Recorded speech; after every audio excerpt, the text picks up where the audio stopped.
सबों को यीशु सहाय। आज के पवित्र गिरजा आराधना में आप सबों का स्वागत है।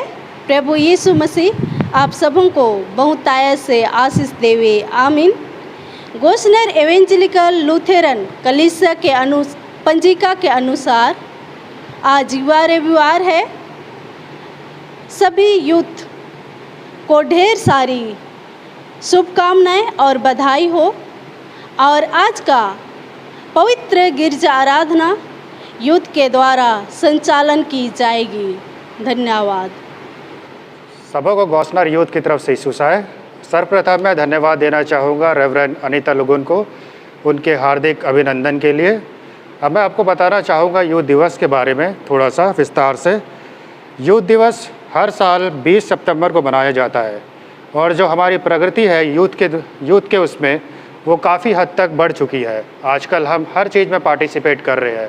गोस्नर यूथ, दिल्ली यूथ खासकर इसमें बहुत बढ़ चढ़ के सहारा ले रहा है।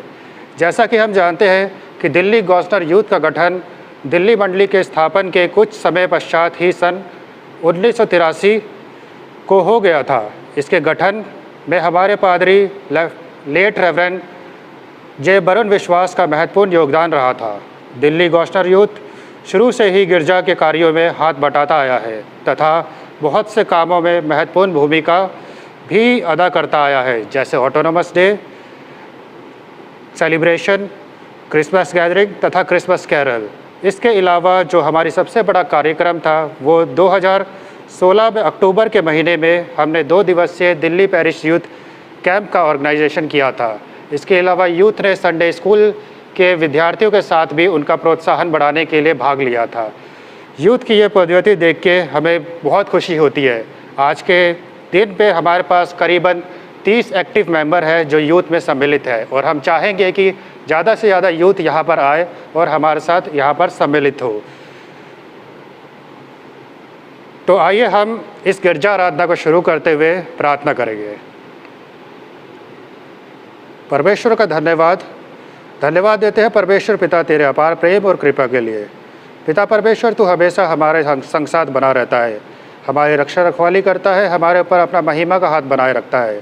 आज के यूथ दिवस में पिता परमेश्वर तेरी ही अगुवाई हुई कि हम यहाँ पर उपस्थित होने पाते हैं। पिता परमेश्वर तू हमें अगुवाई दे, तू ही हमें चला कि आज जो भी हम यहाँ पर बोलने पाए, जो भी तेरे वचन को हम यहाँ पर सिखाने पाए, वो सबके दिमाग में बैठने पाए, सब उसको समझने पाए और सब उसकी राह में जाने पाए। यहाँ पर उपस्थित सभी भाई बहनों और यहाँ पर सुनने वाले ऑनलाइन के सभी भाई बहनों के संग साथ होले पिता, सबकी रखवाली तू ही कर। सबके ऊपर तो आशीष में हाथ रख कि पिता परमेश्वर शाकुशलता पूर्वक तेरी ही आराधना, तेरी स्तुति करते हुए रहने पाए।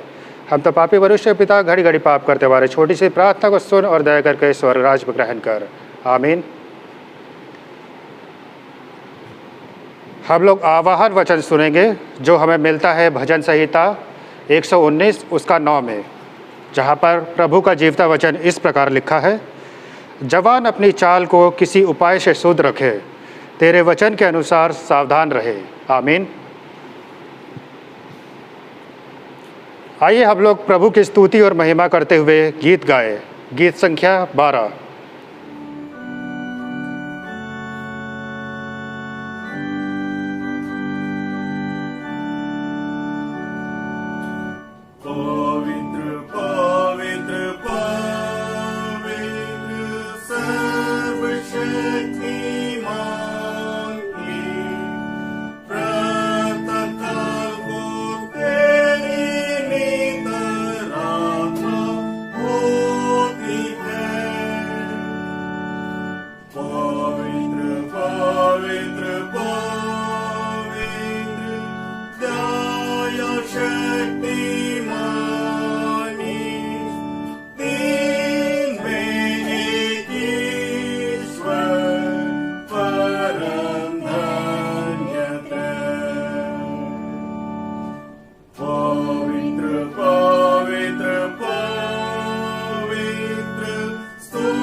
परमेश्वर पिता और पुत्र और पवित्र आत्मा के नाम से आमीन।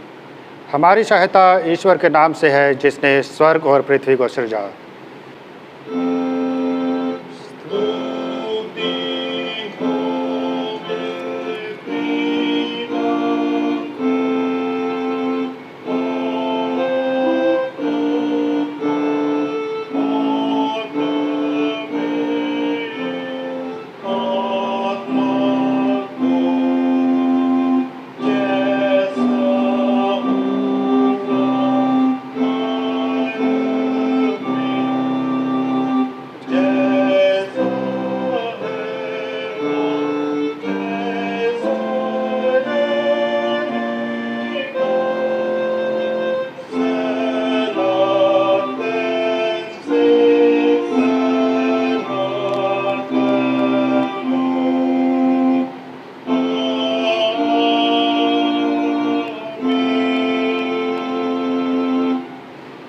अब हम ईश्वर के सामने अपने पापों को घुटने टेक कर एक साथ मान लेवे।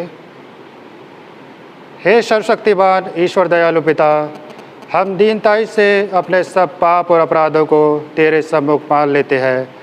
तू अपने प्रिय पुत्र हमारे प्रभु यीशु ख्रिस्त के कारण हम पर दया दृष्टि कर और हमारे सब पापों को क्षमा कर। आमीन।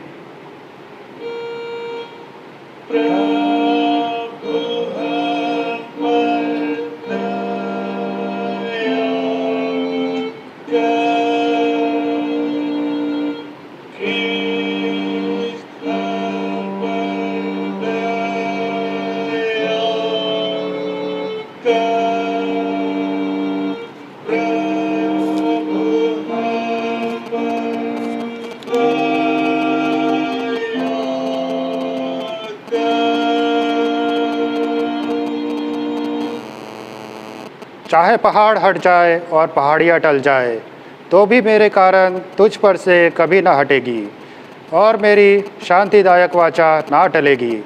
यहोवा जो तुझ पर दया करता है उसका यही वचन है। यशायाह 54:10। आमीन।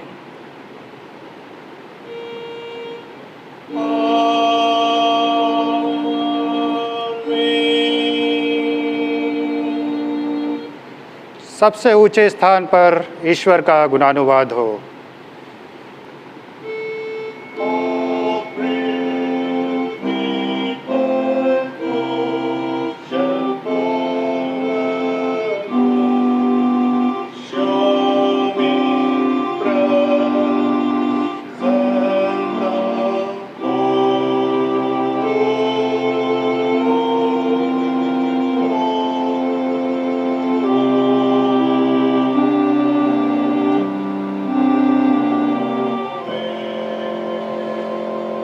प्रभु तुम्हारे संग होवे।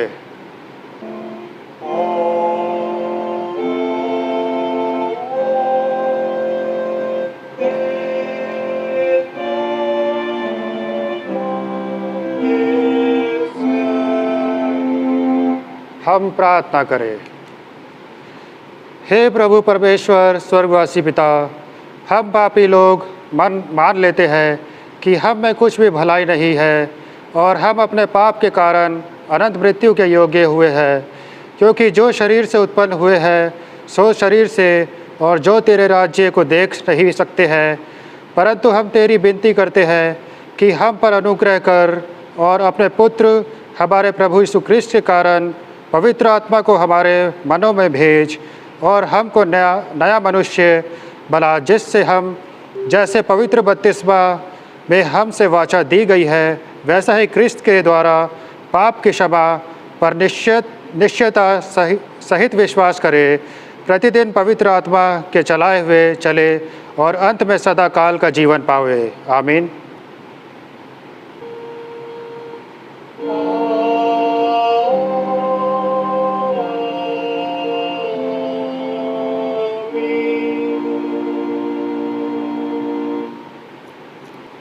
अब हम लोग आज का पहला पाठ वचन सुनेंगे जो लिखा हुआ है यूहन्ना 11:1-11।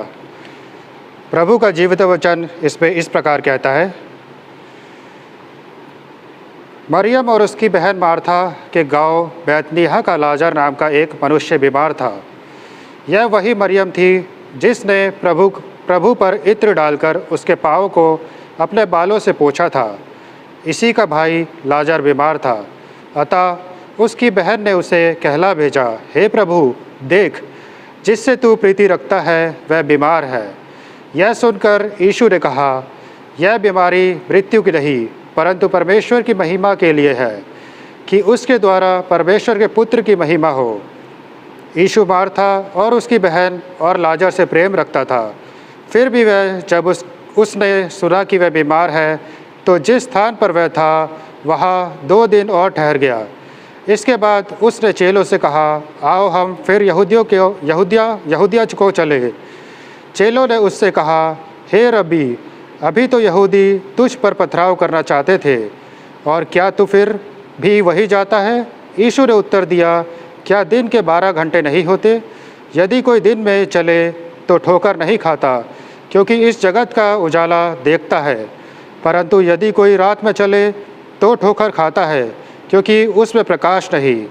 उसने ये बातें कही और इसके बाद उसने कहने लगा, हमारा मित्र लाजर सो गया है, परंतु मैं उसे जगाने चाहता हूँ। आमीन। तेरा धन्यवाद हो हे क्रिस्त यीशु। हालेलुया।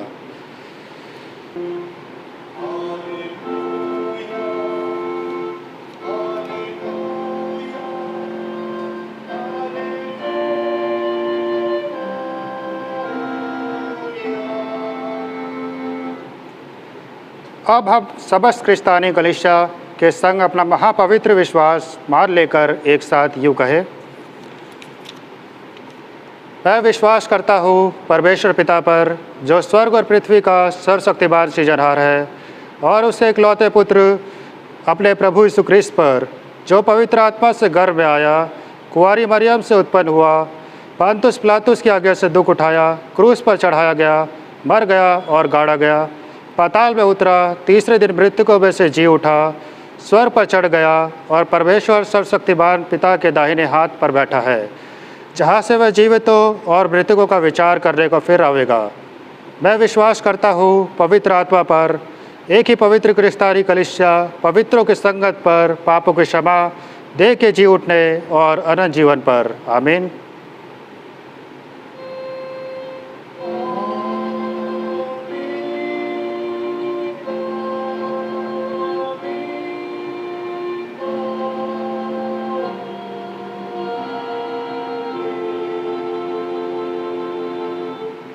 इस समय गौस्लर कॉयर से अनुरोध है कि गीत प्रस्तुत करें।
जीवन जब होता उदास, चाहत की होती है प्यास, ठोकर जब मिलती है,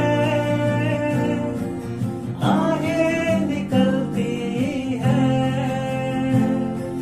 जीवन जब होता उदास, चाहत की होती है प्यास, ठोकर जब मिलती है, आगे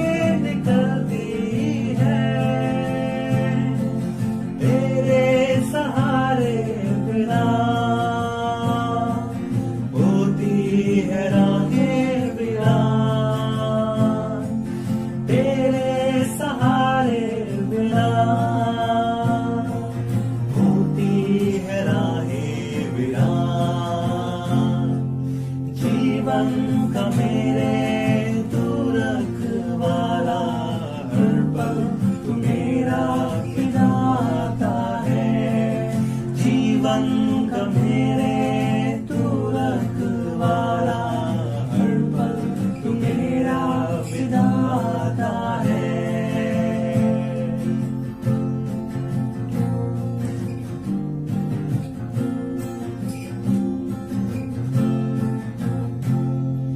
जीवन है एक नगमा,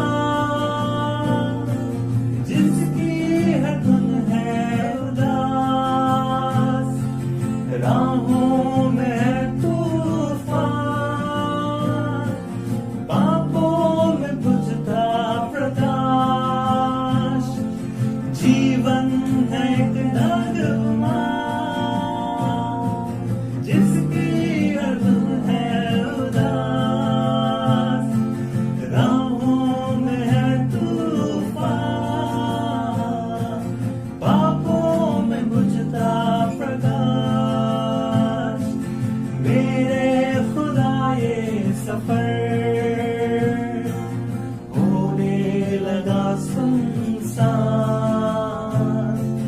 मेरे खुदा ये सफर होने लगा सुनसान। जीवन का मेरे तू रखवाला, हर पल तू मेरा विधाता है। जीवन का मेरे तू रखवाला, हर पल तू मेरा विधाता है। जीवन की कश्ती फंसती भंवर में, तू ही तो केवल हारा है।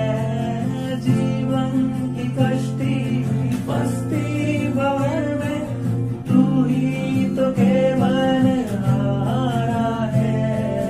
जीवन का मेरे तू रखवाला, हर पल तू मेरा विधाता है। जीवन का मेरे तू रखवाला, हर पल तू मेरा विधाता है।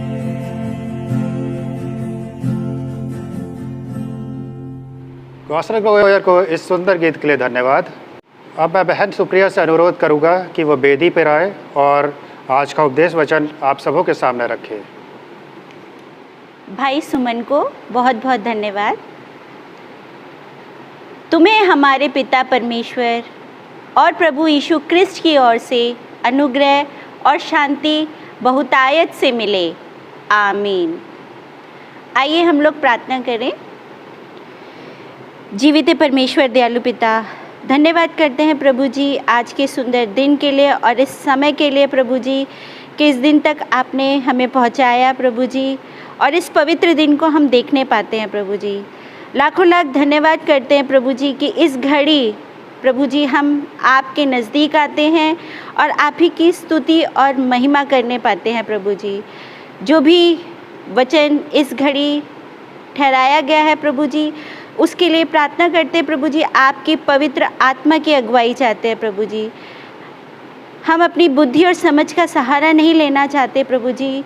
जो भी आपके वचन, जो भी आपकी आज्ञाएं हैं प्रभु जी, वो सिर्फ आप ही के लिए होने पाए प्रभु जी, क्योंकि आपका वचन सत्य है प्रभु जी। और अनंत सत्य के लिए प्रभु जी हम जीते हैं और अपने जीवन को एक सही रास्ता दिखाने पाते हैं प्रभु जी। इस वचन में पवित्र आत्मा के अगुवाई के साथ जो भी इस वचन को सुने, पढ़े, उसके लिए प्रभु जी आप ही वो फल दीजिए जिसके लिए हम मसीही जीवन जीते हुए अपना जीवन को आगे बढ़ाने पाते हैं प्रभु जी। ये प्रार्थना आपके प्रिय पुत्र हमारे उद्धारकर्ता यीशु मसीह के नाम से मांगते हैं। सुनिए और स्वर्ग राज में ग्रहण कीजिए। आमीन। आज का ठहराया हुआ वचन जो हमें मिलता है लूका रचित सुसमाचार अध्याय 15 का 11 पद से लेकर 32 तक।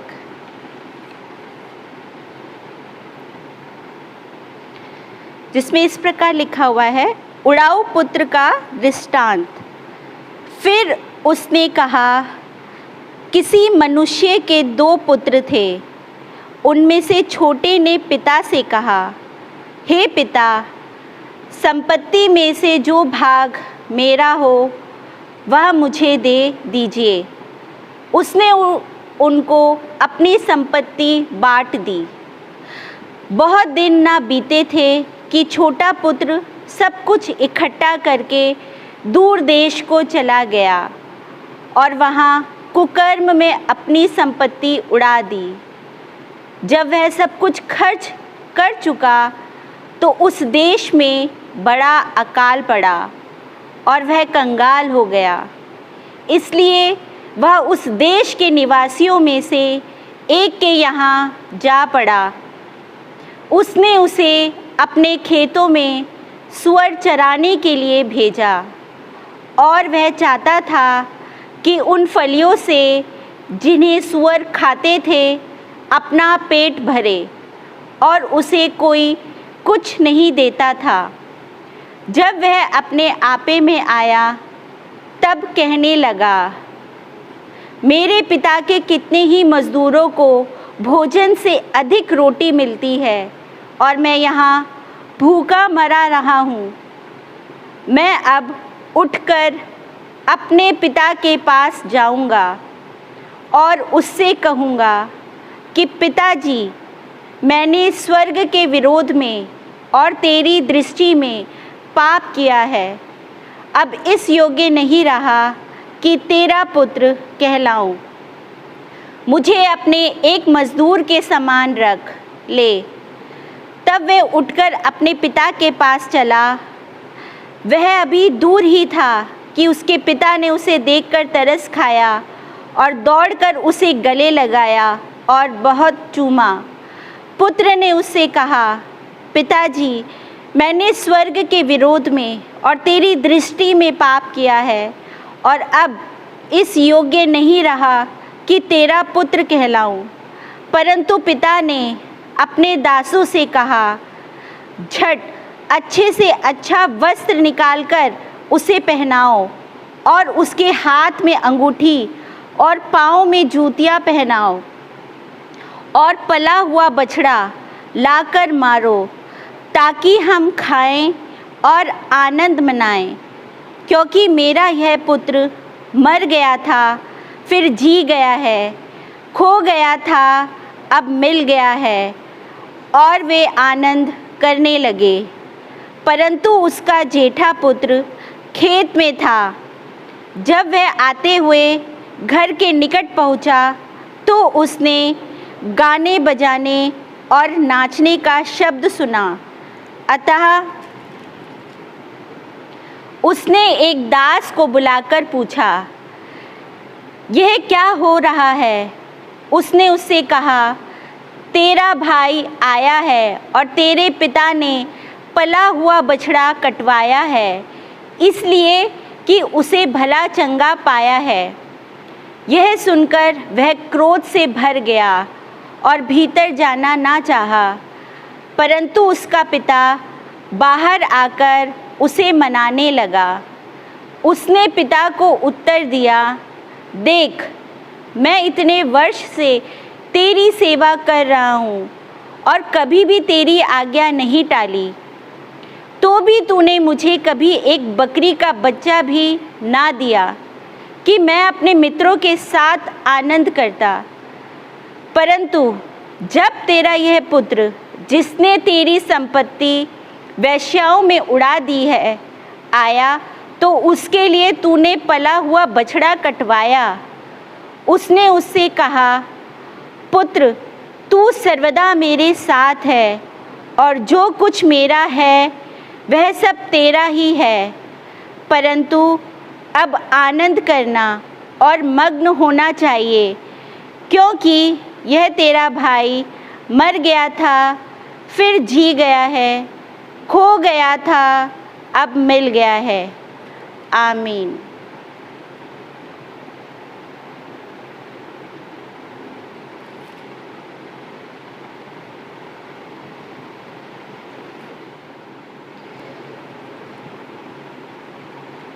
इस वचन में जिस प्रकार एक मनुष्य के 2 पुत्र होते हैं, 2 पुत्र में एक छोटा बेटा जो अपने पिता से एक संपत्ति का हक मांगता है और दूसरा बेटा जो अपने पिता के साथ रहता है और उनके हर काम में उनकी मदद करता है। इस वचन में मनन करने से पहले हम उत्पत्ति के पुस्तक में जाते हैं, जहाँ पे एक वचन है, अध्याय 2 उसका पद 17।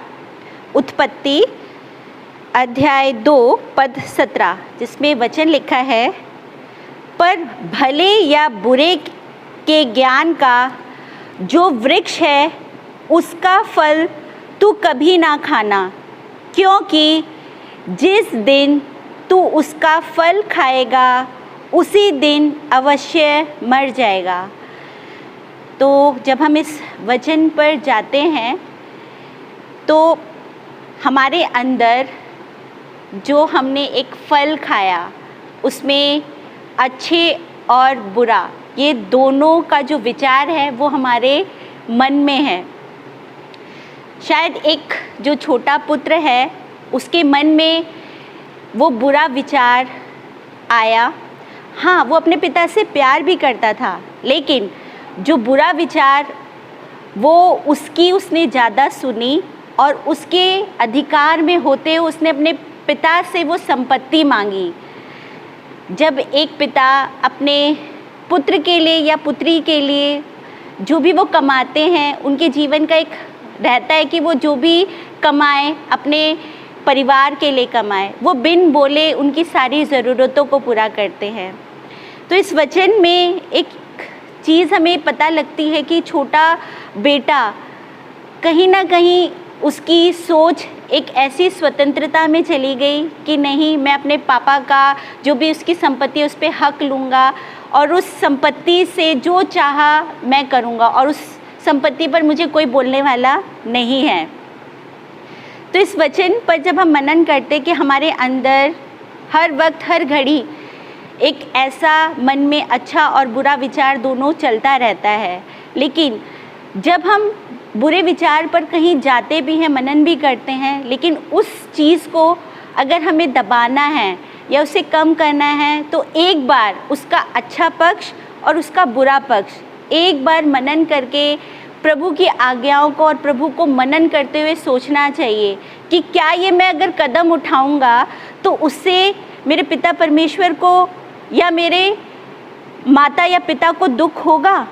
शायद छोटे पुत्र ने ये नहीं सोचा था, लेकिन पिता उस छोटे बेटे की हर ख्वाहिश को पूरा करता है और उसको संपत्ति का हक दे देता है और वो सारी संपत्ति लेके उसका बेटा चला जाता है और इकट्ठा करके वो पैसा जब दूर किसी देश में जाता है, वहाँ जाके वो जैसे इस वचन में हम आगे हमने जैसे पढ़ा कि उस पैसे को वो शराब पीने में, वेश्याओं की संगति में और ऐसे गलत संगति में पड़ के वो सारे पैसों को खर्च कर देता है और आखिर में क्या हो जाता है, वो पूरी तरीके से कंगाल हो जाता है। यहाँ पर भी हम देखते हैं कि पिता परमेश्वर अपने बेटे को नहीं भूलते। यहाँ पे वो एक बेटे की दुविधा भी पिता परमेश्वर देख रहे हैं कि वो अपने छोटे बेटे के लिए कितने दुखित है कि मेरा बेटे ने मुझसे अधिकार मांगा और उन्हें संपत्ति को देके छोड़ भी दिया। और वही पिता परमेश्वर उस छोटे बेटे पर भी नज़र रखे हुए हैं कि वो उस पैसे से, उस मेहनत के पैसे का वो क्या इस्तेमाल करता है और वो सारी चीज़ों को उड़ा देता है। तो उस चीज़ में जब वो कंगाल हो जाता है छोटा बेटा, तब भी पिता परमेश्वर उस पर अपना आशीष बनाए रखते हैं कि वो अपना अब क्या करे। उस घड़ी जब वो छोटा बेटा किसी दूसरे देश में जाता है तो उसे क्या काम मिलता है? खेतों में जाके सूअर चराने का काम। और खाने के लिए उसे क्या मिलता है? जो खाना सूअर खाते हैं वही खाना उसे मिलता है।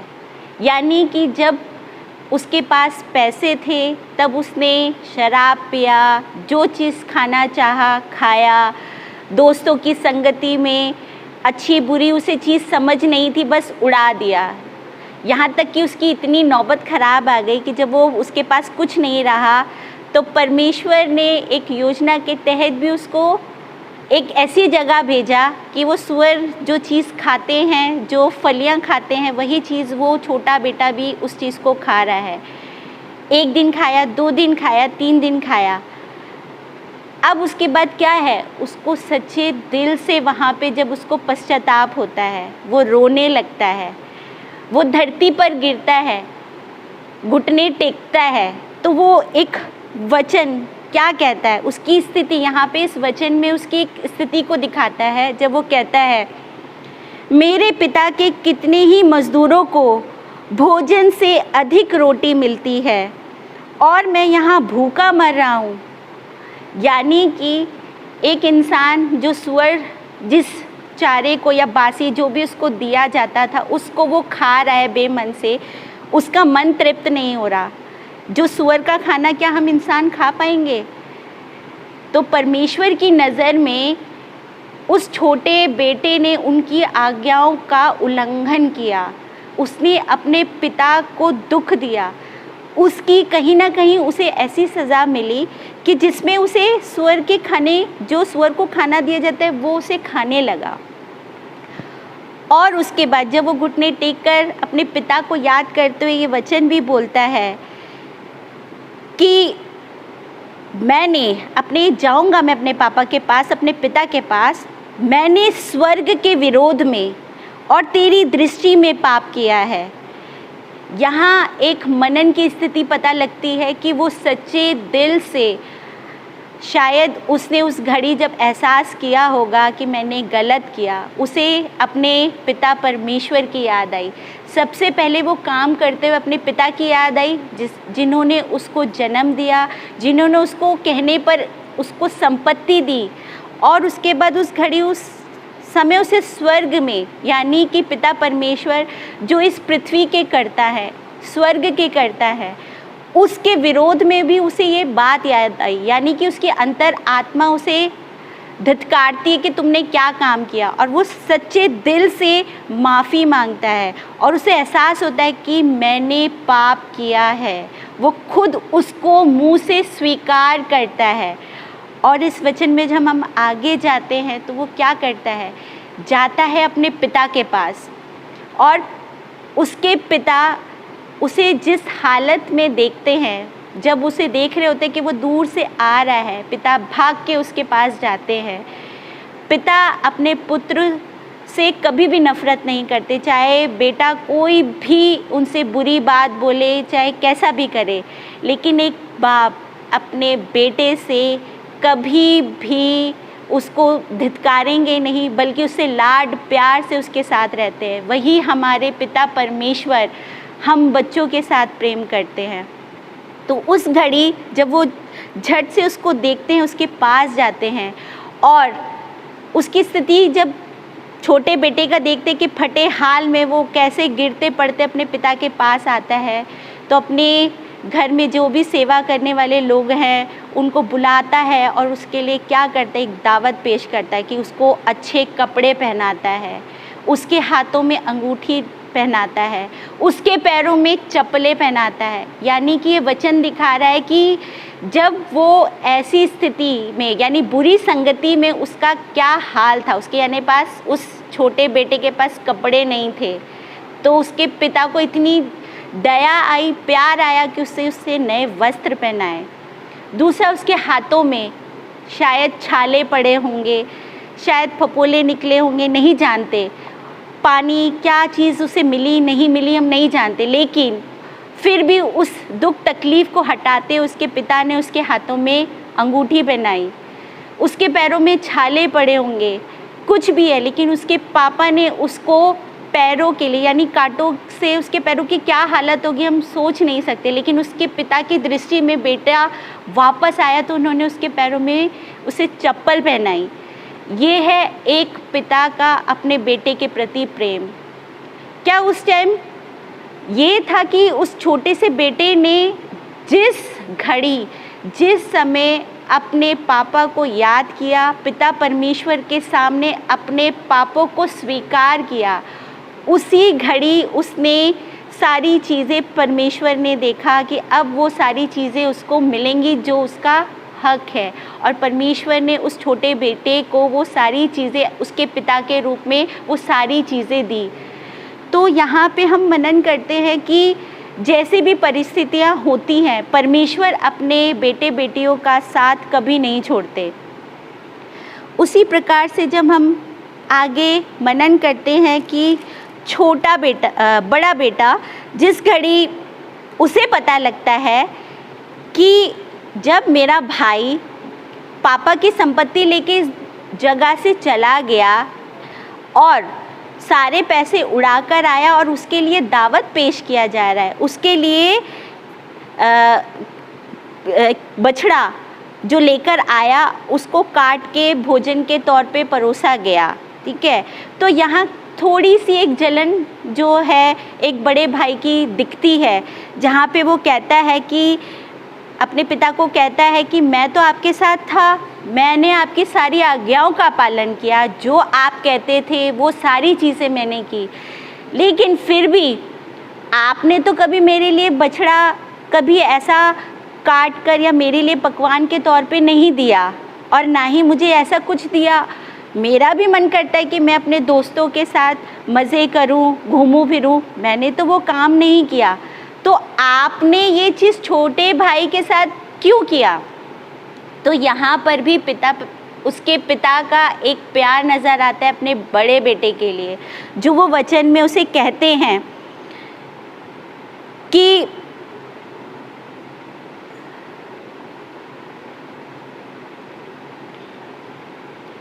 पुत्र, तू सर्वदा मेरे साथ है और जो कुछ मेरा है वह सब तेरा ही है।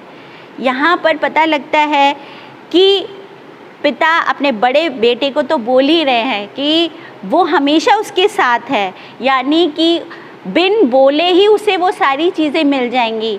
बड़े बेटे ने कभी अपना हक नहीं मांगा, लेकिन उसे बिन बोले ही पिता ने बोला कि मेरा जो सारा चीज़ है वो तो तुम्हारा ही है। यहाँ पर तुम्हें तो मुझसे कुछ चीज़, अगर तुम मेरे पास मुझे बोलोगे भी तो भी मैं तुम्हारे सामने पेश कर दूँगा बिन बोले। तो यहाँ तो उसको अधिकार वैसे ही मिल गया, लेकिन यहाँ पे वो एक वचन के द्वारा बड़े बेटे और छोटे बेटे का एक वचन में बताना चाहते हैं कि वो क्या कहते हैं कि अब आनंद करना और मग्न होना चाहिए, क्योंकि तेरा भाई मर गया था फिर जी गया है, खो गया था अब मिल गया है। यानी कि छोटा भाई एक आत्मिक रूप से, जो मैंने शुरू में वचन बोला था कि उत्पत्ति में कि हमारे अंदर जो हमने एक फल खाया है वो भले और बुरे का है, यहाँ कहीं ना कहीं उस छोटे भाई के मन में बुरे विचार बढ़ गए थे, यानी वो आत्मा के रूप में अपने पिता का जो प्यार है, जो परवरिश है, वो चीज़ उसे भूल चुका था। और उसके बाद वो जी गया, जब वो अपनी चीज़ों को, जो उसने गलतियाँ की, उसकी क्षमा मांगता है, तो वापस जब आ जाता है तो उसके पिता इसीलिए कहते हैं कि वो अब जी गया, यानी कि वो गलतियाँ अब वो नहीं दोहराएगा, अब उस चीज़ को वो सही करेगा। तो यहाँ पे इसलिए वो कहते हैं कि आत्मिक रूप से मर गया, लेकिन अब वो आत्मिक रूप से प्रभु में और सारी चीज़ों में अब बढ़ेगा, यानी पिता परमेश्वर को याद करके अपने जीवन को व्यतीत करेगा। और वही कहते हैं खो गया था अब मिल गया है। कहीं ना कहीं उसका जो मन था उसको भटकाव की ओर लेके गया, अपने रिश्तेदारों से उसे दूर लेके चला गया, लेकिन जब उसने सच्चे दिल से पश्चाताप किया तो वो वापस आया अपने घर और अपने पिता परमेश्वर को धन्यवाद देते हुए अपने घर और परिवार के साथ रहा। ये हमारे जीवन में कहीं ना कहीं हम भी भटकते हैं, हम भी कहीं ना कहीं ऐसी जगह जाते हैं, लेकिन पिता परमेश्वर का हमारे ऊपर हमेशा आशीष रहता है कि जहाँ पर भी हम जाएं, जो भी हम करें, वो पिता हमारे हर कामों को देखते हैं।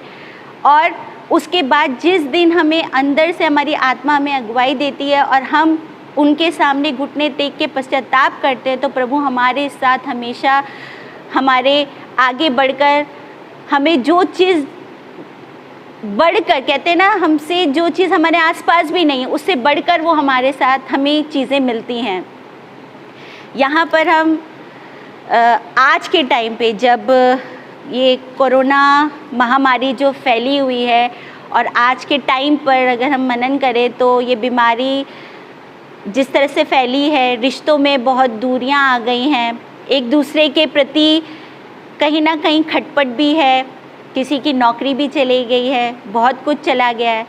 तो अगर हम मनन करें तो इस वचन में हम युवा होते हुए हमारी क्या जिम्मेदारी है? सबसे पहले कि अपने माता पिता का आदर कर, जिससे कि तेरा भला हो और इस पृथ्वी पर तेरा जीवन अधिक हो। जैसे भी परिस्थितियां आए, चाहे हम नौकरी करें ना करें, पढ़ रहे हैं, लिख रहे हैं, चाहे कुछ भी हो, हमें किसी भी स्थिति में अपने माता पिता का निरादर नहीं करना है, क्योंकि ये परमेश्वर की दी हुई 10 आज्ञाओं में आज्ञा है जिस पे उन्होंने हमें, पिता परमेश्वर ने हमारे माता पिता को दिया है, तो हम कभी भी उनका तिरस्कार नहीं करें। ये एक हमारा जीवन उनके लिए समर्पित होना चाहिए। ये आज के टाइम का एक वचन है। दूसरा, जब भी हम अपनी पिता परमेश्वर की आज्ञाओं का पालन नहीं करते तो पिता परमेश्वर कहीं ना कहीं हमें वो पनिशमेंट देते हैं।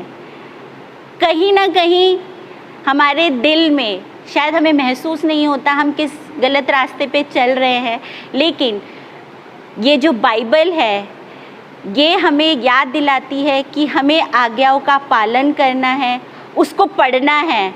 ये हमारी जिम्मेदारी है कि हम बाइबल पढ़ें, उन वचनों को याद करें और उस जिम्मेदारी के साथ एक मसीह जीवन में आगे बढ़ने पाएँ। ये हमारा, इसलिए कहते हैं कि आज्ञाओं को हम कभी कभी भूल भी जाते हैं, लेकिन जब हम इसे पढ़ते हैं, मनन करते हैं, तो वापस हम परमेश्वर और यीशु मसीह की संगति में आ जाते हैं।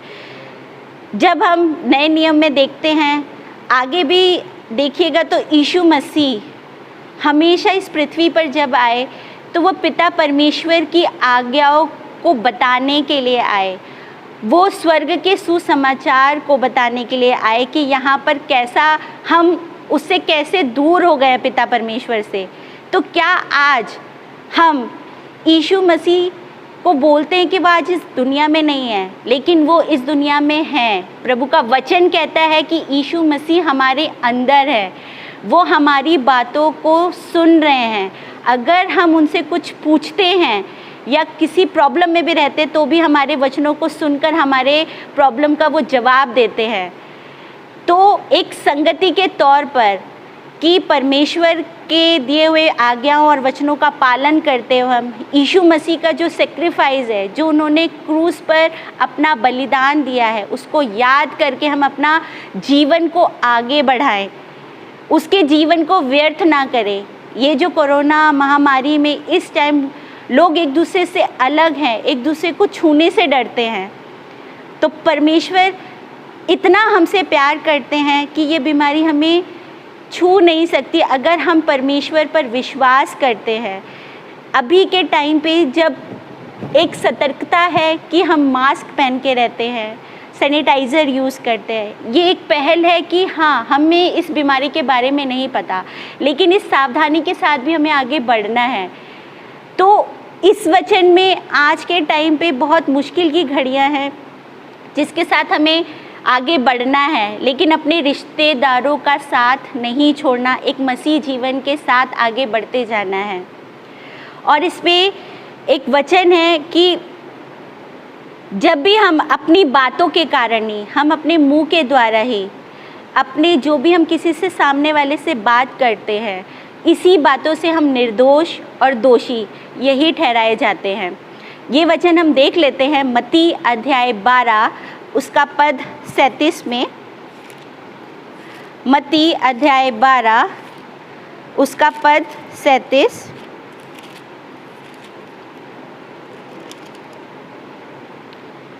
जिसमें इस प्रकार लिखा है, क्योंकि तू अपनी बातों के कारण निर्दोष और अपनी ही बातों के कारण दोषी ठहराया जाएगा। यहाँ छोटे बेटे को भी अगर हम उसके वचन को मनन करें तो उसने जो काम अपने पिता के विरुद्ध में किया तो वो निर्दोष भी ठहरा, दोषी भी ठहराया गया। ये दोनों जो एक इंसान अपने ही वचनों के द्वारा निर्दोष भी ठहराता है, दोषी भी ठहराया जाएगा। ये हम पर है कि हम उस गलती को माने प्रभु के सामने।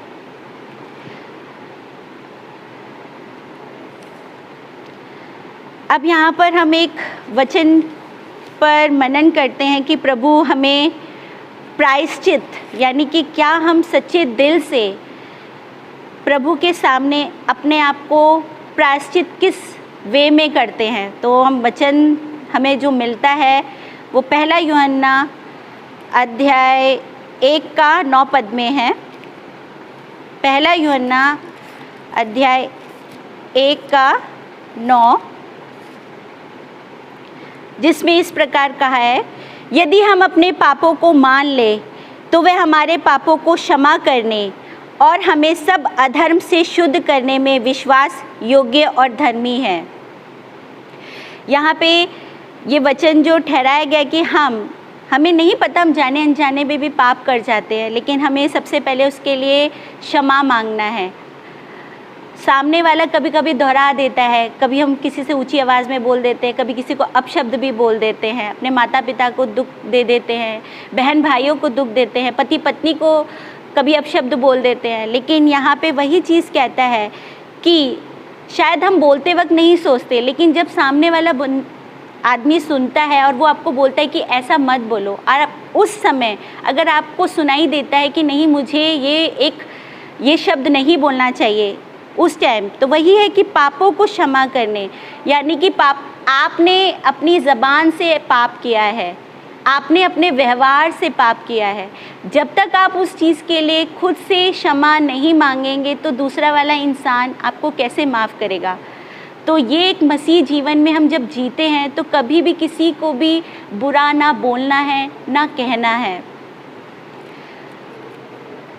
और एक वचन में हम जाते हैं, एक चेतावनी के तौर पे जो वचन हमें मिलता है वो मिलता है हमें फिलिपियो अध्याय 3 पद 18 से लेके 20 तक।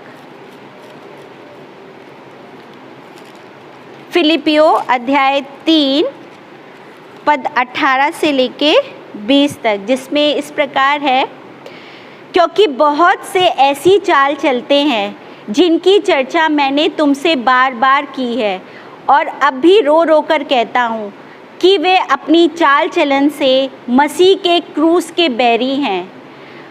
उनका अंत विनाश है, उनका ईश्वर पेट है। वे अपनी लज्जा की बातों पर घमंड करते हैं और पृथ्वी की वस्तुओं पर मन लगाते रहते हैं। पर हमारा स्वदेश स्वर्ग पर है और हम एक उद्धारकर्ता प्रभु यीशु मसीह के वहाँ से आने की बाट जो रहे हैं। तो इस वचन के द्वारा हम अपने प्रभु के मसीह जीवन में स्तुति, महिमा और उनकी आज्ञाओं का पालन करते हुए आगे हमें बढ़ना चाहिए। बाइबल एक ऐसी चीज़ है जो हमारे व्यवहार को बदल देती है। अगर हम सच्चे दिल से अपनी सारी चीज़ों को सरेंडर कर देते हैं तो वो हमेशा हमारा साथ देते हैं, क्योंकि प्रभु का एक वचन है जिसमें पिता परमेश्वर ने मित्र की उपाधि जो है एक अब्राहम और मूसा को दी थी। तो क्या हम पिता परमेश्वर के बेटे बेटी होते हुए हमें क्या ऐसी उपाधि मिली है जिसमें पिता परमेश्वर यानी अब्राहम से एक मित्र होते हुए बात करते थे। यानी अब्राहम जो सारी आज्ञाओं का पालन करता था उसको ब्लेस मिला लाइफ में। वही मूसा को भी उसकी लाइफ में उसकी आज्ञाओं का वो पालन करता था मूसा, और उसके साथ में बैठकर वो बातें करते थे एज अ भाई की तरह। तो क्या आज के टाइम पर इस घड़ी जब हम एक चर्च में नहीं आ पा रहे हैं, अपने घर में हम आराधना कर रहे हैं, नहीं जानते कि हम प्रेयर कर भी रहे हैं नहीं भी कर रहे हैं, तो क्या इस वचन के द्वारा क्या हम सच्चे दिल से परमेश्वर हमसे बातें करता है? हम क्या उसके आगे सामने सरेंडर करते हुए बातें करते हैं? तो ये चीज़ आज के टाइम पे मनन करने का बहुत अच्छा टाइम है कि आज हम पापों की क्षमा मांगते हुए प्रभु के सामने अपनी सारी चीज़ों को रखें और हम विनती करें कि प्रभु आप हमसे बातें कीजिए, हमारा जो जीवन है अभी जो बीत रहा है उसके लिए हमें आगे बढ़ाने में मदद कीजिए।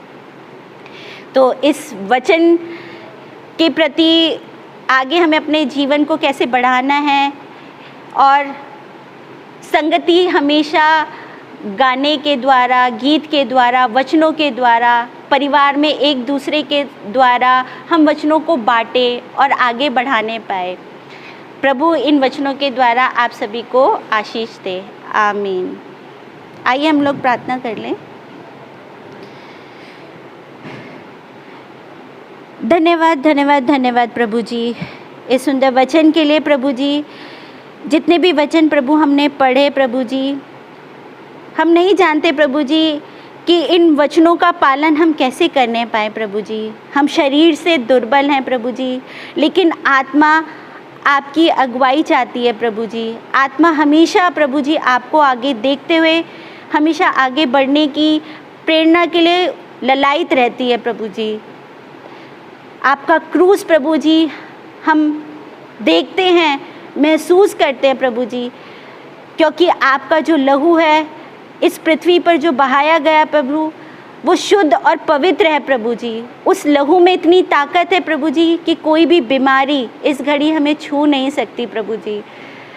प्रभु जी आपके जो शरीर की दर्द और तकलीफ़ है प्रभु जी, उसको हम जब भी महसूस करते हैं प्रभु जी, तो वो उस दर्द के सामने हमारा दर्द कुछ भी नहीं है प्रभु जी। और जो ये वचन है प्रभु जी, इस वचन के द्वारा प्रभु जी हम एक कभी कभी छोटे बेटे के जो छोटे बेटे ने जैसा अपना व्यवहार रखा, हम भी कभी कभी भटक जाते हैं, और कभी कभी हमारा व्यवहार बड़े बेटे जैसा भी हो जाता है प्रभु जी।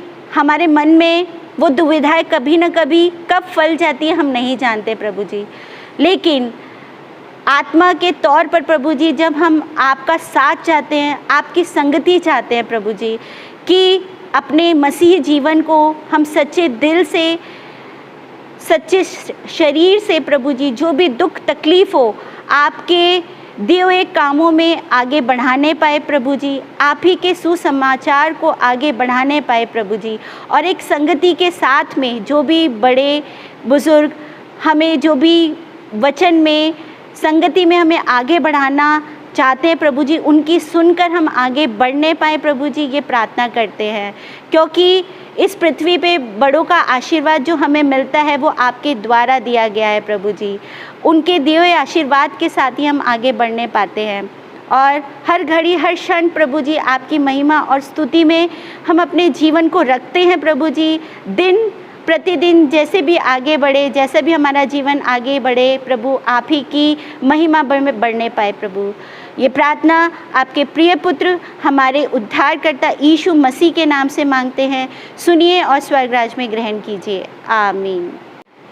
और ईश्वर की शांति जो समस्त ज्ञान से परे है, क्रिस्ट यीशु में तुम लोगों के हृदय और तुम लोगों की मन की रक्षा करे। आमीन।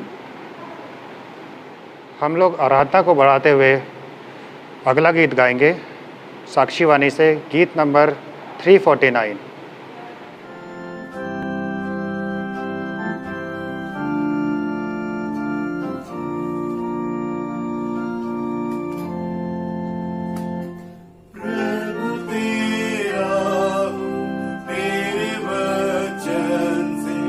तेरा प्रेम पहचानता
मुझको है मसीह अपने क्रूस के सोते पार। रख मुझको मुझको मुझको है मसीह अपनी घायल पद पार। आइए हम मंडली समाचार सुने। सबसे पहले है चंगाई प्रार्थना, जो कि है मिस्टर राजेश खंडोला, जो कि कोविड से परेशान है, कोविड के द्वारा बीमार पड़े हुए हैं और बत्रा हॉस्पिटल में एडमिट है और काफ़ी ख़राब हालत में है। तो हम मिलकर प्रभु यीशु के द्वारा उनके लिए चंगाई प्रार्थना करेंगे। अगला है एक विशेष सूचना। दिनांक 18/9/2020 हमारे चर्च की एक्टिव मेंबर पादरी रेवरेंड BK कुजूर की सुपुत्री महिमा कुजूर का सुबह 11 बजे RML हॉस्पिटल में निधन हो गया, जिनके मृत शरीर को दिनांक 19/9/2020 दोपहर 12 बजे अंतिम विदाई दी गई। महिमा कुजूर काफ़ी समय से बीमार चल रही थी, साथ ही नॉर्मल पर्सन की तरह उनका शरीर नहीं था। फिर भी कभी भी उन्होंने होप नहीं छोड़ी और हमेशा चर्च में और यूथ में सबसे ज़्यादा एक्टिव मेंबर रही। इतना तो हम नॉर्मल पर्सन भी नहीं होते हैं। हमेशा खुशहाल और एक्टिव मेंबर रहने वाली महिमा ने आज अपनी आखिरी समय पर भी बहुत हिम्मत दिखाई।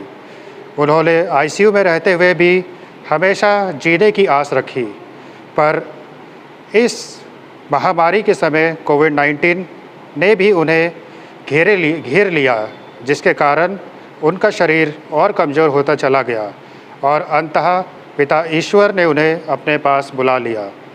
जाते जाते भी महिमा ने हमें जीने का नया रास्ता दिखाया कि किस तरह लोग हिम्मत करें तो किसी भी चीज़ से लड़ सकते हैं।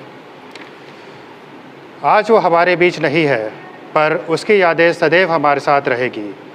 हम सभी गॉस्नर कोयर की सहानुभूति है पीड़ित परिवार के साथ। महिमा आज जहाँ कहीं भी है, परमेश्वर उसकी आत्मा को शांति दे। आमीन। हम इसके लिए 2 वचन सुनेंगे। पहला वचन हमें मिलता है प्रकाशित वाक्य 21 उसका 4 में, जहाँ पर इस प्रकार लिखा हुआ है, वह उनकी आँखों से सब आंसू पोंछ डालेगा और इसके बाद मृत्यु ना रहेगी और न शोक, ना विलाप, ना पीड़ा रहेगी। पहली बातें जाती रहेगी। दूसरा वचन है लूका 1:78 और 79, 78 और 79, जिसमें इस प्रकार लिखा हुआ है, यह हमारे परमेश्वर की उसी बड़ी करुणा से होगा जिसके कारण उससे हम पर भोर का प्रकाश उदय होगा, कि अंधकार और मृत्यु की छाया में बैठने वालों को ज्योति दे और हमारे पाँव को कुशल के मार्ग में सीधा चलाए। आमीन। अब मैं पादरी रेवरेंड अनीता लुगुन से गुजारिश करूँगा कि वो यहाँ आए और धन्यवाद प्रार्थना करें। हम लोग अभी शोक समाचार में सुने कि हमारे न्यू दिल्ली पेरिस के चेयरमैन रेवरेंड विजय कुमार कुजूर के पुत्री स्वर्गीय महिमा कुजूर को परमेश्वर पिता ने 18/9/2020 को अपने पास सनातन विश्राम के लिए बुला लिया। गोस्नर यूथ की ओर से स्वर्गीय महिमा कुजूर को एक वीडियो के द्वारा श्रद्धांजलि दी गई है। हम उसको पहले देखें।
आइए हम लोग इस समय साक्षी वाणी से 297 एक और अंतिम पद को गाएंगे।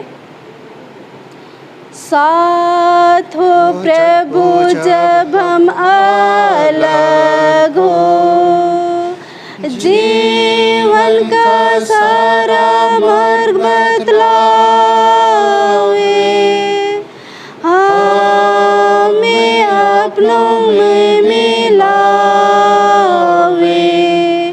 साथ हो प्रभु जब हम अलग हो, जब तक हम न मिले कृष्ण के चरणों के पास, जब तक हम न मिले साथ हो प्रभु जब हम अलग हो। साथ हो प्रभु जब हम अलग हो, प्रेम के झंडे तले रखे, मरण काल में जय दिलावे। साथ हो प्रभु जब हम अलग हो, जब तक हम न मिले कृष्ण के चरणों के पास, जब तक हम न मिले साथ हो प्रभु जब हम अलग हो। परमेश्वर का वचन कहता है, सबोपदेशक 12 अध्याय पद 7 में, तब मिट्टी ज्यों की त्यों मिट्टी में मिल जाएगी और आत्मा परमेश्वर के पास जिसने उसे दिया लौट जाएगी। आमीन। चंगाई प्रार्थना के लिए हम लोग वचन सुनेंगे। संकट के दिन मुझे पुकार और मैं तुझे छुड़ाऊंगा और तू मेरी महिमा करने पाएगा। आमीन। हम लोग प्रार्थना करेंगे। पवित्र पवित्र सेनाओं का यहोवा पिता परमेश्वर, हमारा उद्धारकर्ता मुक्तिदाता प्रभु यीशु मसीह, हम तुझे धन्यवाद देते हैं प्रभु जी। तूने हमें विगत समय में और रात्रि भर के जीवन में हम सबों के साथ रहा, हमें संभाल कर रखा, सुरक्षित रखा और आज के इस पवित्र दिन में ला पहुंचाया है। आज हम पूरे गोशनर कलीसिया में युवा रविवार मनाया जा रहा है। प्रभु, यह सौभाग्य तूने दिया है कि युवाओं के द्वारा भी तेरी नाम की महिमा और स्तुति होए, उसके द्वारा भी सुसमाचार प्रचार किया जाए। प्रभु जी, हम तुझे धन्यवाद देते हैं कि ऐसे सुंदर समय और सुंदर संगति इस पवित्र दिन में दिया है। प्रभु जी, हम प्रार्थना करते हैं, हम जितने भी ऑनलाइन पवित्र गिरजा आराधना करते हैं, प्रभु तू हमारे एक को अगुवाई करता है, सहायता मदद करता है कि हम तेरी संगति में बने रहने पाए, तेरी दया आशीष अनुग्रह हमारे जीवन में होने पाए। इस समय प्रभु, जब हम कठिन परिस्थिति में अपने जीवन को व्यतीत कर रहे हैं, पूरे दुनिया में कोविड-19 फैली हुई है, प्रभु तूने अब तक हम सबों को सुरक्षित रखा है, संभाल कर रखा है। हम धन्यवाद देते हैं प्रभु, तो ऐसे ही हम सबों को संभाल कर रख, सुरक्षित रख। प्यारे पिता, हम प्रार्थना करते हैं इस समय पूरे मंडली होकर राजेश कंडुलना के लिए चंगाई के प्रार्थना करते हैं। प्रभु, हम तेरे सम्मुख अपनी आँखों को उठाते हैं और तुझसे प्रार्थना करते हैं। प्रभु जी, इस समय वह बत्रा हॉस्पिटल में एडमिट है, आईसीयू में है, वेंटिलेटर में है। प्रभु जी, प्यारे पिता, तेरे सिंहासन के निकट उस भाई को लाते हैं। प्रभु, तू उसके साथ हो, जो भी उसके शरीर में दुख तकलीफ है, परेशानियां हैं, बीमारियां हैं, प्रभु यीशु के नाम से तू चंगाई प्रदान कर, क्योंकि तेरा वचन कहा कि संकट के दिन मुझे पुकार और मैं तुझे छुड़ाऊंगा और तू मेरी महिमा करने पाएगा। प्रभु जी, सचमुच तू ही हर एक संकट से, विपद से छुड़ाने वाला, बचाने वाला प्रभु यीशु मसीह है। प्यारे पिता, हम प्रार्थना करते हैं उसके शरीर में जो भी कोविड-19 वायरस फैला हुआ है, प्रभु यीशु मसीह के नाम से तू दूर कर, यीशु मसीह के नाम से नष्ट कर दे और उन्हें प्रभु चंगाई प्रदान कर, अपने क्रूस से बहे हुए लहू से उन्हें शुद्ध कर, पवित्र कर, उसके सारे रोगों को धो दे प्रभु, कि वे समय की पूर्णता में चंगाई को प्राप्त करने वाला होने पाए। प्यारे प्रभु, तेरे हाथों में सौंप देते हैं उसकी जितनी भी सेवा इलाज की जा रही है, डॉक्टरों के द्वारा, नर्सों के द्वारा, प्रभु आशीष कर उनके हाथों को, उन दवाओं को प्रभु गुणगार कर प्यारे पिता, ताकि वो जो भी प्रभु उस बीमारी से चंगाई के लिए उन दवाओं को यूज कर रहे हैं, उस पर तेरी आशीष हो, गुणगार बना, ताकि उसे खाकर समय की पूर्णता में प्रभु चंगाई को प्राप्त करने वाला होने पाए। तेरे हाथों में सौंप देते हैं प्रभु, तो उनके साथ हो, उन्हें संभाल और सुरक्षित रख। प्रार्थना करते हैं महेश्वर बोरा के लिए, जो प्रभु पथरी का बीमारी है और उसके द्वारा वो बहुत परेशान में है, तकलीफ में है। प्रभु जी, उसे भी तेरे हाथों में सौंप देते हैं।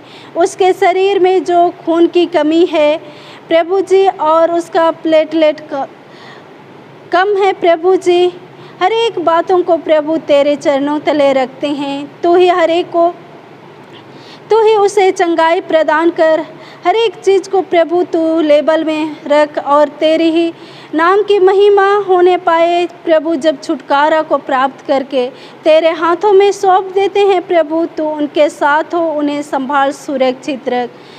प्रभु, प्रार्थना करते हैं अनिल के लिए भी, जो प्रभु टाइफाइड से बीमार है। प्यारे पिता, तो उसे भी अपने छेदे हाथ को बढ़ा ले, छू और चंगाई प्रदान कर, कि वे भी समय की पूर्णता में चंगाई को पाकर तुझे धन्यवाद देने वाले होने पाए।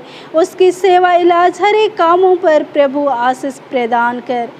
प्यारे पिता, प्रार्थना करते हैं इस समय हम पूरे मंडली दुखी हैं, शोकित हैं प्रभु जी, कि हमारे चेयरमैन की बेटी स्वर्गीय महिमा कुजूर को प्रभु तूने अपने पास सनातन विश्राम के लिए बुला लिया। आज पूरे कुजूर परिवार शोकित हैं, दुखित हैं, परंतु तू ही प्रभु अपने शांति को प्रदान करता है। तू शांति का राजकुमार है प्रभु, तो अपनी शांति उन्हें दे। तेरा वचन कहता है, मैं तुम्हें शांति दे जाता हूँ, जैसे संसार देता है वैसा नहीं, परंतु मैं अपना शांति देता हूँ, तेरा मन घबराए नहीं। प्रभु जी, तू ही इस वचन से उस कुजूर परिवार को शांति प्रदान कर। और आज जब स्वर्गीय महिमा कुजूर हमारे बीच में प्रभु नहीं है, हमारे विश्वास है प्रभु कि वे तेरे पास चली गई है, मसीह में सो गई है, और हम उससे अंतिम दिन फिर से हम मिलेंगे। प्रभु, तूने जन्म से लेकर प्रभु उन्हें संभाल कर रखा, सुरक्षित रखा, और तेरी इच्छा हुई और उसे मृत्यु के द्वारा अपने पास बुला लिया। प्यारे पिता, हम मनुष्य जन्म के द्वारा इस जगत में आते हैं और मृत्यु के द्वारा से इस दुनिया से चले जाते हैं, परंतु यही हमारी आशा नहीं खत्म हो जाती, लेकिन तेरा वचन कहता है कि अनंत जीवन को प्राप्त करने के लिए, अनंत जीवन में प्रवेश करने के लिए हमें इस संसारिक मृत्यु को पार करना होता है। और आज प्रभु जी, स्वर्गीय महिमा उस मृत्यु, संसारिक मृत्यु को पार करके उस अनंत जीवन में प्रवेश की है। प्यारे प्रभु, आज वह हमारे प्रिय बहन स्वर्गीय महिमा कुजूर हमसे दूर नहीं हुई है, हमसे बिछड़ी है, लेकिन हमारी यही आशा और विश्वास है कि वह खोई नहीं है, परंतु वह स्वर्गीय राज्य में प्रभु प्रवेश कर चुकी है। प्यारे पिता, इस संसार में विभिन्न प्रकार की दुख तकलीफ़ें होती हैं, परंतु तेरे स्वर्गीय राज्य में कोई भी दुख और तकलीफ़ नहीं होती है। प्रभु, हम तुझे धन्यवाद देते हैं। तेरी इच्छा हुई कि तूने उसे प्रभु अपने पास बुला लिया, क्योंकि तेरा वचन कहता है कि तेरा मन व्याकुल ना हो। मैं तुम्हारे लिए जगह तैयार करने को जाता हूँ, और यदि जगह तैयार कर लूँगा तो मैं तुझे अपने पास ले जाऊँगा। आज प्रभु तूने बहन स्वर्गीय महिमा को अपने पास बुला लिया। प्रभु, तूने अपने जगह उसके लिए बनाया और तूने उसे बुला लिया प्रभु जी। और हमारा यही विश्वास है कि तेरा वचन कहता है, पुनरुत्थान और जीवन मैं ही हूँ। जो कोई मुझ पर विश्वास करे वह नाश ना हो, परंतु अनंत जीवन पाए। प्रभु, इस वचन से पूरे कुजूर परिवार को तो सांत्वना दे कि हम नाश नहीं, परंतु हम अनंत जीवन को प्राप्त करते हैं। प्रभु, हमारी यही आशा और विश्वास है, इस दुख में, संकट के समय में उस परिवार के साथ हो, उन्हें संभाल, सुरक्षित रख। अपने वचन के द्वारा से प्रभु उन्हें शांति प्रदान कर, और जिस जगह पर प्रभु खालीपन है उस जगह को तो अपनी उपस्थिति से, अपने प्रेम से भर दे प्रभु जी। कुजूर परिवार को तेरे हाथों में सौंप देते हैं। प्रभु, तू उनके साथ हो, उन्हें संभाल, सुरक्षित रख। और प्रभु जी, 19 तारीख को उसका अंतिम संस्कार प्रभु मंगोलपुरी कब्र स्थान में हुआ। उन सारे कार्यक्रमों को तूने सफलतापूर्वक होने दिया प्रभु जी, हम उसके लिए भी तुझे धन्यवाद देते हैं। प्यारे पिता, हम प्रार्थना करते हैं पूरे मंडली के साथ हो, मंडली के हर एक परिवार के साथ हो, बाल बच्चे, भाई बहन, माता पिता, बुजुर्ग माता पिता, सबों के साथ हो, सबों को तू संभाल, सुरक्षित रख। प्रभु जी, प्रार्थना करते हैं, सारे युद्ध को तेरे हाथों में सौंप देते हैं। प्रभु, तू उनके साथ हो, उनके जीवन में तू अगुवाई कर और उन्हें अपने मार्ग पर चला, कि वे तुझ में दृढ़ विश्वास करते हुए अपने जीवन को व्यतीत करने पाए। जितने भी लोग प्रभु नौकरी पेशा करते हैं तो उस पर आशीष प्रदान कर प्यारे पिता। और जितने लोग प्रभु बेरोजगार हैं, अपने पैरों पर खड़ा होना चाहते हैं, प्रभु तो उन्हें भी अगुवाई कर, समय की पूर्णता में वे प्रभु जी अपने पैरों पर खड़ा होकर तुझे धन्यवाद देने वाले होने पाए। सारे युद्ध को तेरे हाथों में सौंप देते हैं। प्रभु, तू ही हर एक को अगुवाई कर, अपना मार्गदर्शन कर। प्यारे पिता, फिर से हम हर एक कोई तेरे हाथों में सौंपे जाते हैं। हर एक मंडली के हर एक भाई बहनों के साथ हो, पेरिस के हर एक मंडली के परिवार के साथ हो, भाई बहनों के साथ हो, हर एक को संभाल और सुरक्षित रख। प्यारे पिता, प्रार्थना करते हैं प्रभु जी, लखनऊ मंडली के मुर्मू को तूने उन्हें भी पिता तू अपने पास सनातन विश्राम के लिए बुला लिया है। प्रभु जी, उस शोकित परिवार को भी तेरे हाथों में सौंप देते हैं। प्यारे पिता, तू उनके साथ हो, उनका भी अंतिम संस्कार में प्रभु जी तू उन्हें सहायता और मदद किया, अगुवाई किया। उसका भी प्रभु 18/9/2020 में उसका प्रभु मृत्यु हुई।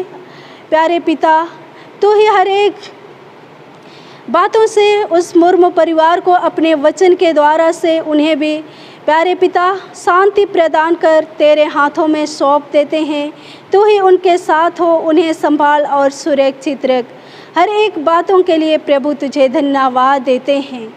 और प्रभु, सारी आदर महिमा गौरव तुझको देते हैं। और हमारे हर एक पाप दोष गुनाह अपराधों को क्षमा कर। और ऐसे दीन धन्यवादी प्रार्थना तेरे बेटे हमारे उद्धारकर्ता यीशु मसीह के नाम से मांगते हैं, सुन और दया से ग्रहण कर ले, आमीन। आइए हम अंतिम प्रार्थना करें। हे प्रभु परमेश्वर स्वर्गवासी पिता, हम तेरी विनती करते हैं कि अपनी क्रिस्तानी कलीसिया और उसके सारे सेवकों की अगुवाई कर, कि वे तेरे वचन के निर्मल उपदेश में ठहरे, जिससे सच, विश्वास और प्रेम हम में बढ़े और दृढ़ाया जावे। हे प्रभु, भारत के रिपब्लिक के हमारे राष्ट्रपति, प्रधानमंत्री, इस प्रांत के राज्यपाल, मुख्यमंत्री, राष्ट्रीय एवं राजकीय सभाओं और मंत्रिमंडलों, सब न्यायी और हकीमों और सब राज्य कर्मचारियों को आशीष दे और उनकी अगुवाई कर कि वह न्याय और धर्म से देश की सेवा करे और हम कुशल चैन से सारी भक्ति और गंभीरता से काल बितावे। हमारी कलीसिया के बिशप, कलीसिया के पदाधिकारी तथा सभी कार्यकर्ताओं एवं कलीसियाई सभाओं को आशीष दे कि वह इस मंडली को तेरी पवित्र इच्छा के अनुसार चलावे। जगत की लूथरन कलीसिया और विदेश के हमारे मित्रों को आशीष दे कि हम क्रिस्तीय प्रेम और सहयोग में आगे बढ़े और जगत में तेरी साक्षी के लिए अधिक सामर्थ पावे। हमारी कलीसिया के सब काम पर आशीष दे, लड़के लड़कियों की शिक्षा पर आशीष दे कि वह तेरे डर और प्रेम से बढ़ते जावे। कलीसिया के विद्यालयों और अन्य संस्थाओं को संभाल और उनको बढ़ती दे और उनके द्वारा कलीसिया के लिए आत्मिक और लौकिक आशीष दे। खेती बाड़ी और हर एक काम, उद्यम, नौकरी, व्यवसाय और श्रम को सफल कर, जिससे हर कोई सुविवेक से तेरे आगे चले और अपनी जीविका पावे। अपनी कृपा से उन सबों पर दृष्टि कर जो कंगालपन, रोग और नाना प्रकार की सकेती और दुख में है और उनको शांति दे। हमारी कलीसिया के सभी भाई बहनों की रक्षा कर जो दूसरे जगहों एवं दूसरे देशों में चले गए हैं, कि वे सब जोखिम और परीक्षाओं में विश्वासी ठहरे। हम उनके लिए भी तेरी विनती करते हैं जो मंडली से निकाले गए व उलट हुए हैं। उन पर दया कर कि वह सच्चे पश्चाताप से तेरी ओर फिरे। सब मनुष्य को त्राणी ठहर और उन पर जो अंधियारे में बैठे हैं मुक्ति का उजाला प्रकाश कर। हमको अपश्चातापी मृत्यु से बचा और अंत को अपने प्रिय पुत्र हमारे प्रभु यीशु ख्रिस्ट के द्वारा स्वर्ग राज्य में ग्रहण कर। आमीन। हे हमारे पिता जो स्वर्ग में है, तेरा नाम पवित्र किया जावे, तेरा राज आवे, तेरी इच्छा जैसे स्वर्ग में है वैसे पृथ्वी पर भी होवे। हमारी प्रतिदिन की रोटी आज हमको दे और हमारे अपराधों को क्षमा कर जैसे हम अपने अपराधियों को क्षमा करते हैं, और हमें परीक्षा मत डाल परंतु बुराई से बचा, क्योंकि राज्य, पराक्रम और महिमा सदा तेरी है। आमीन।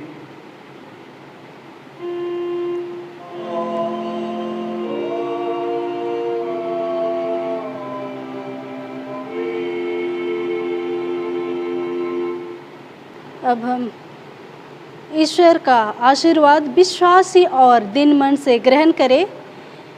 परमेश्वर तुझे आशीष देवे और तेरी रक्षा करे। परमेश्वर अपना मुख का प्रकाश तुझ पर चमकावे और तुझ पर अनुग्रह करे। परमेश्वर अपना मुख का प्रकाश तुझ पर चमकावे और तुझे कुशल देवे। आमीन।